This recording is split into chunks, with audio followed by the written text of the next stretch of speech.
First, on ASEAN. The strong Japan-ASEAN relationship fostered over the past 50 years has been upgraded to a comprehensive strategic partnership. We expressed our support to ASEAN's goal of mainstreaming the ASEAN outlook on the Indo-Pacific, or AOIP, and confirmed with ASEAN to promote cooperation that would lead to synergy between the AOIP and FOIP, Free and Open Indo-Pacific, the initiative advocated by Japan. Further, in Jakarta, I announced the new Japan-ASEAN Comprehensive Connectivity Initiative to support ASEAN in strengthening connectivity, an area where ASEAN prioritizes. This initiative will allow Japan and ASEAN to work hand in hand to further promote concrete cooperation that materializes essential principles we share, such as openness and transparency. At the G20 summit, as leaders of the world's major economies discussed urgent challenges faced by the global community, such as food security, development, health, and digital, I explained Japan's position and initiatives in such areas.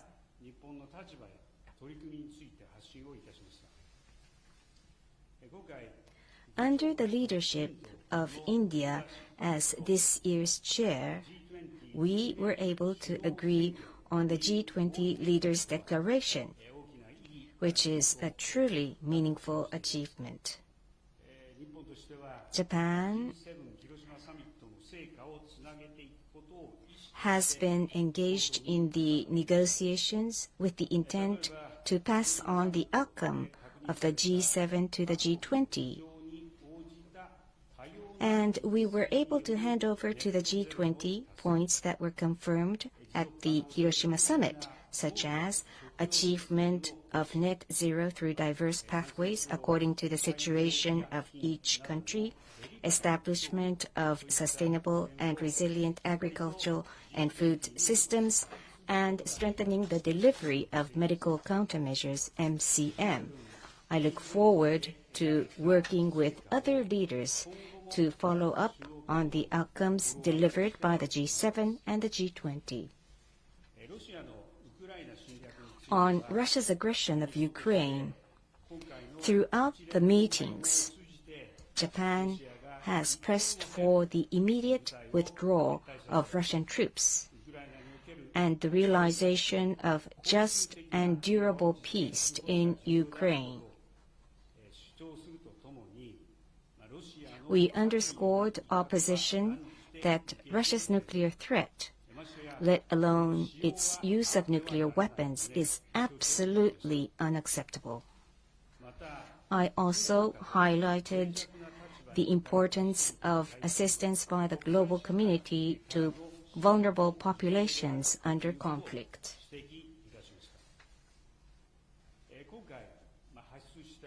The fact that all G20 members concurred on the importance of just and durable peace in Ukraine and of upholding the principles of the UN Charter, including territorial integrity and sovereignty, as reflected in the G20 declaration, is truly a significant achievement. During these visits, I also made every effort to assert Japan's position on other matters in order to garner widespread understanding. Regarding the discharge of the Alps treated water into the sea, throughout the series of these conferences and bilateral meetings, I once again explained Japan's response in good faith to the members of ASEAN and G20 and other participants. Many countries already have appreciated the process of the discharge of treated water as safe and highly transparent. But I do feel that such understanding has spread even further.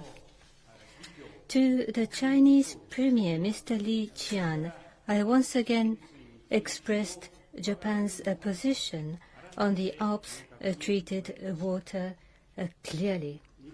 Japan will continue to work closely with the IAEA and provide explanations to the international community based on scientific evidence in good faith and in a highly transparent manner, and deepen the understanding on the matter.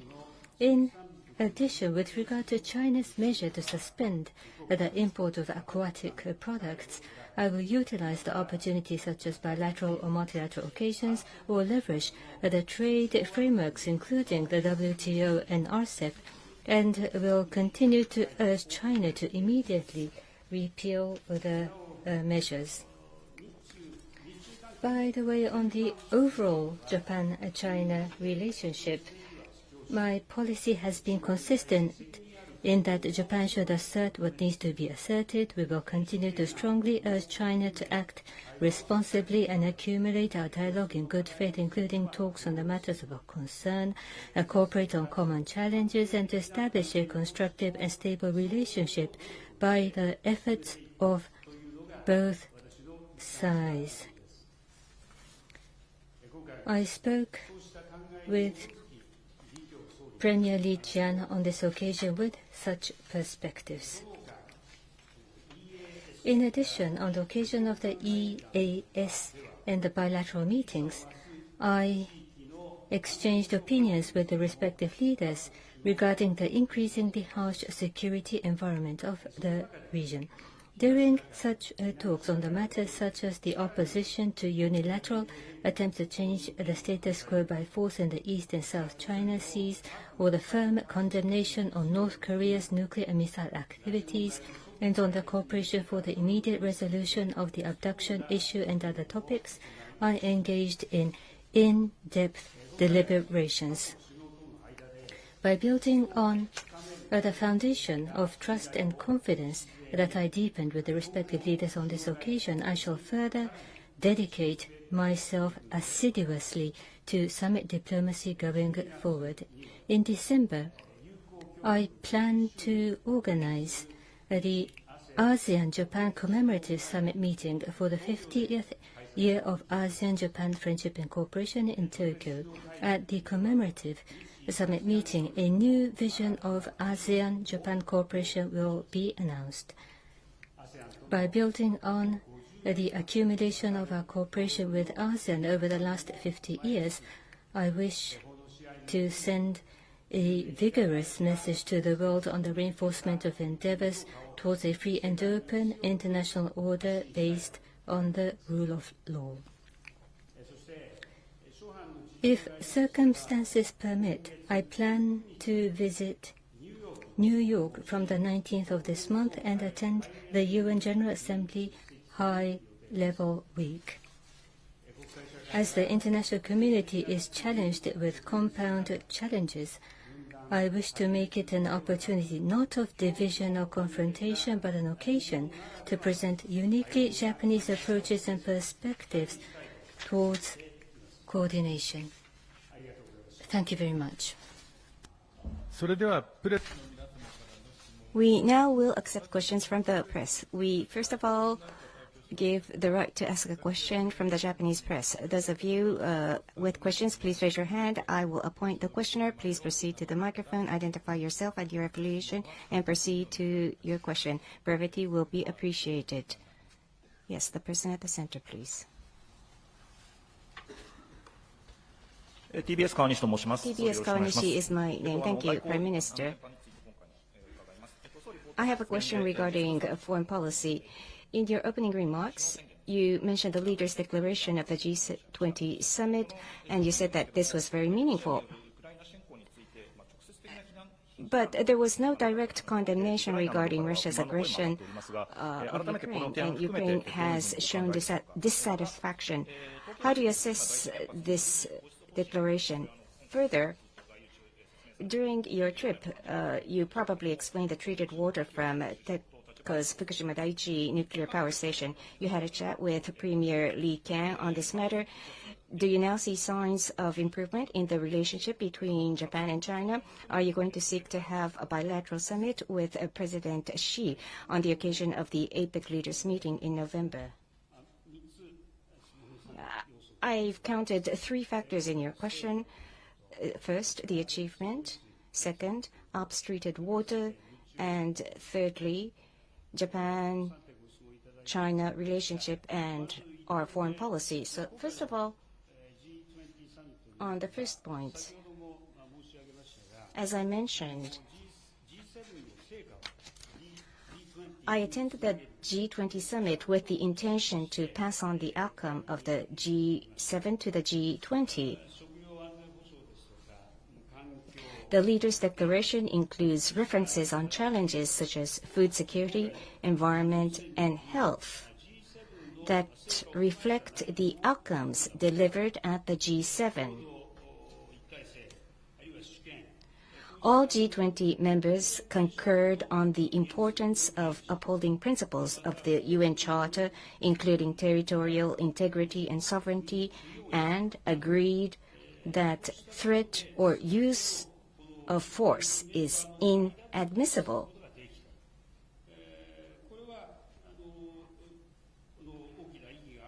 That was very meaningful, and these are exactly the points confirmed at the G7 Hiroshima summit. A major theme of the Hiroshima summit was the realization of an international community characterized not by divide and confrontation, but by harmony. And the points I have just mentioned indicate that we were able to link the outcomes delivered at the G7 Hiroshima summit to the success of the G20.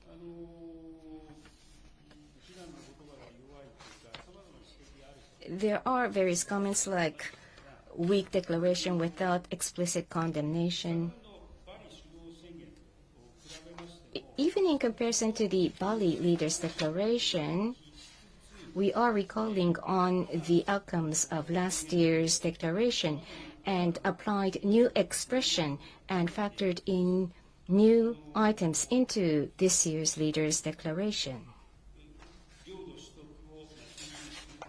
For example, call for refraining force or threat of use of force to seek territorial acquisition, the pursuit of comprehensive, just, and durable peace in Ukraine, call for cessation of military destruction on infrastructure. These are things that are not included in last year's declaration, including the upholding of the principles of the UN Charter, and that was adopted with the participation of Russia, which is very meaningful. On your second point with regards to Alps treated water, at the ASEAN-related summits and the G20 New Delhi summit and the bilateral meetings,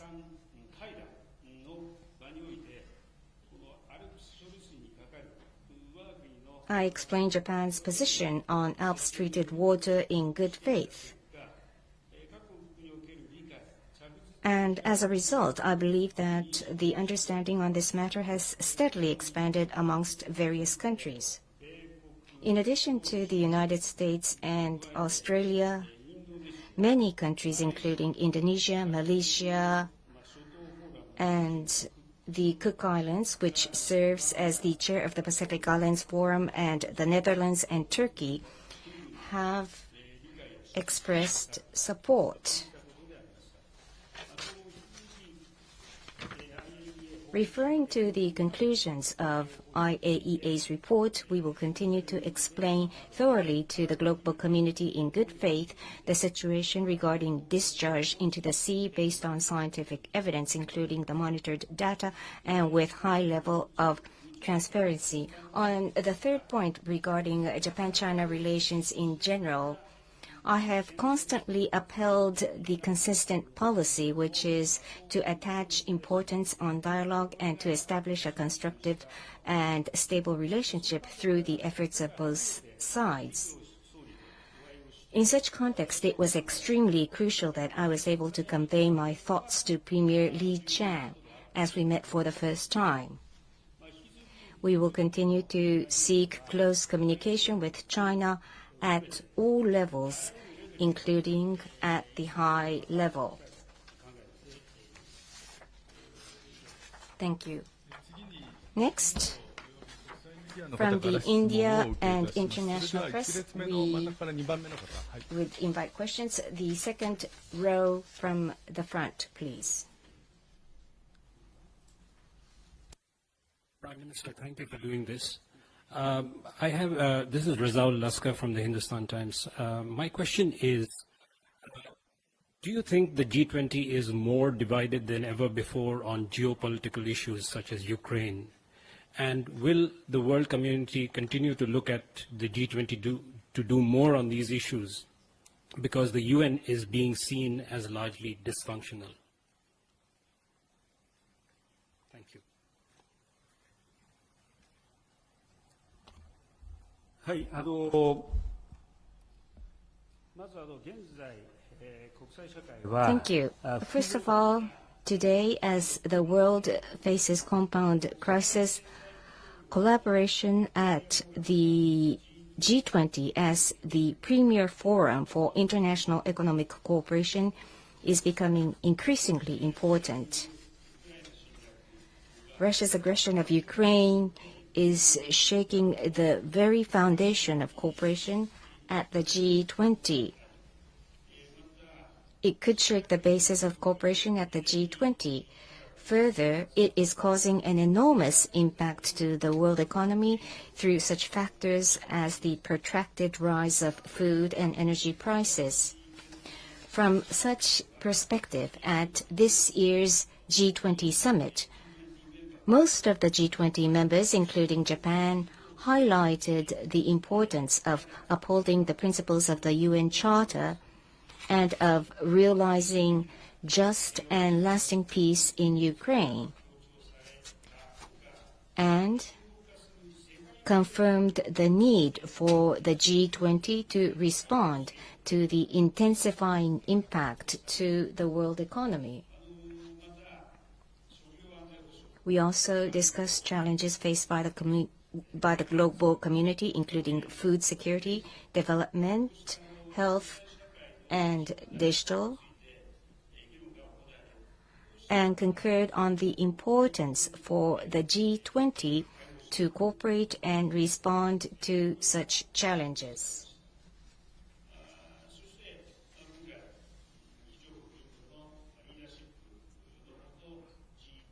It was very meaningful that the G20 New Delhi Leaders Declaration was adopted under the leadership of India as the chair. While the G20 cannot replace the functions of the United Nations, Japan will continue to deal with the challenges facing the international community through the G20 framework, which we think is playing a very important role, as well as utilizing other frameworks. Thank you. Thank you very much. Once again, Japanese press, please. On the fourth row. Yes, please. Thank you. Omachi, GG Press. This is about domestic political affairs. Prime Minister, Your Excellency, after returning to Japan on the 13th, you plan to reshuffle the executives of the LDP and the cabinet you have communicated to the leaders of the party. What is the objective of reshufflement at this timing? Regarding the personnel affairs, would it be a large-scale change? Deputy President of LDP Asotaro, Secretary General Motegi, Chief Cabinet Secretary Matsuno, do you intend to maintain these key leaders? Within the month, you plan to establish an economic plan. Related to that, do you intend to instruct the preparation of a supplementary budget? Will you convene an extraordinary session of the Diet this autumn, or will you dissolve the lower house before the end of this year? Thank you. First of all, at this timing, to change the personnel. What is the meaning, you asked? As you know, there is a term of the LDP executive, which is roughly 1 year. Therefore, traditionally, at this timing, changing the personnel has always been expected, and I have always been saying so. And within that backdrop, as for specific dates, I have explained my thought. On the morning of the 11th, I shall return to Japan, and then I shall coordinate with the relevant people. At the earliest possible timing, maybe on the 13th, I might reshuffle the leaders of the LDP and the cabinet members. However, as for the specific changes of the personnel on the 11th or on the 12th, there will be a full-fledged coordination, and therefore at this moment, about the specifics, I shall refrain from going into details. There were several questions about the economic plan. The population will have to be protected. We will have to protect the population from the rising price, and we want to strengthen the trend of wage hike and investment expansion. For such economic policies, because I want to implement such economic policies, I will implement a drastic economic measures firmly underpinned by the necessary budget.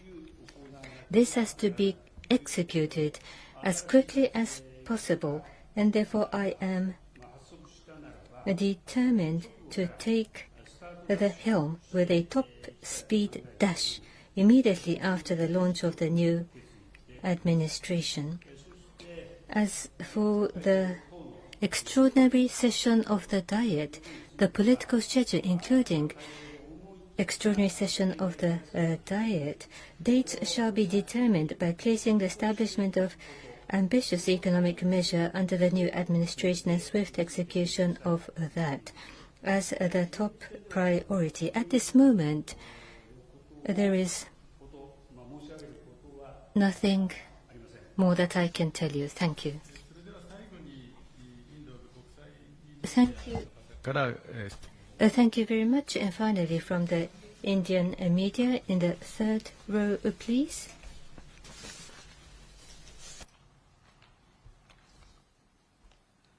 Thank you very much. I'm Anand Krishnan with the Hindu newspaper. This is a question on Japan's Indo-Pacific policy and strategy, and specifically, could you speak a little bit about the military components of it in South Asia and the Indian Ocean, and specifically also on India's Andaman Islands? Are there plans for Japan and India to work more closely, for example, in military exercises or even joint patrols or refueling of Japanese ships? Thanks for your thoughts. Thank you. First of all, the free and open Indo-Pacific that Japan is promoting, the FOIP vision that we are promoting, this is a concept to uphold and reinforce a free and open international order based on the rule of law in the Indo-Pacific region. And by doing so, aim to ensure the peace, stability, and prosperity in the entire region and ultimately across the world. That is the vision, and therefore this is an inclusive and open concept and has no specific country in mind. Japan has been cooperating and will continue to cooperate with any country or region who agrees with such perspective. Any country or region, if they agree with the perspective, we intend to cooperate. In March this year, in this very place of New Delhi, I announced a new plan for FOIP. And under this plan, the security and safe use of the sea and the sky is positioned as one of the pillars of the cooperation for FOIP, and as a concrete measure announced the reinforcement of our support for maritime law enforcement capabilities and for maritime security. In particular, India is an indispensable partner to realize FOIP. The self-defense forces and the Indian armed forces have already conducted joint exercises this year between all services of the land, sea, and air forces, and our cooperative relationship is deepening steadily. For example, as we did last year, the Maritime Self-Defense Forces and the Indian Navy engaged in joint exercise this July. And the Japan, Australia, India, and the US, the Quad joint drill, Malabar. This joint drill is also held on a continuous basis. So, going forward, in order to ensure that the Indo-Pacific region will not be a region that will be decided by force, and be a region that values freedom and the rule of law, I will continue active defense cooperations and exchanges with India. Thank you. This concludes the press conference by Prime Minister Kishida. We ask the members of the press to remain seated and in your positions